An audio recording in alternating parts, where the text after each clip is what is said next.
নৌকো এই যেন কলম বানছি 12 মাসি কাঁঠাল বাতের এই গাছ এই কাঁঠাল আয়া পড়ছে দুটাতেই অর্ধেকটি নষ্ট হয়ে গেছে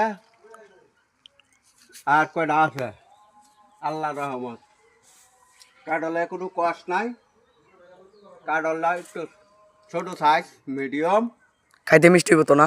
হ্যাঁ কোনো কষ্ট নাই কাঁঠালের ভিতরে আল্লাহ রহমত এবার ফুললে গেছে এই 2 গাছ আল্লাহ খাওয়াইব এই প্রথম হয়েছে না? হ্যাঁ এই যে কলম বানছি এই যে কলম বানছি এই যে এই জায়গাটা বড় গাছ এর মধ্যে যে কারো লইছে আল্লাহ দিলে এটা তো বাইঙ্গা পড়ে যাবো গাছ। হুম গাছ তো পরে যদি বাইঙ্গা পড়ে যা। না না না গাছ ভাঙতো না আর ছোট গাছ হইলেও গাছ ভাঙতো না আল্লাহ রহমান যাক আল্লাহ কাছে শুক্রিয়া হাজার হাজার শুক্রিয়া হয়েছে তো আল্লাহ ভরসা এই যে জলফের কলম বানছি এটা তো মতো ফুলায় করবো আগামীতে ফুল ধরবো।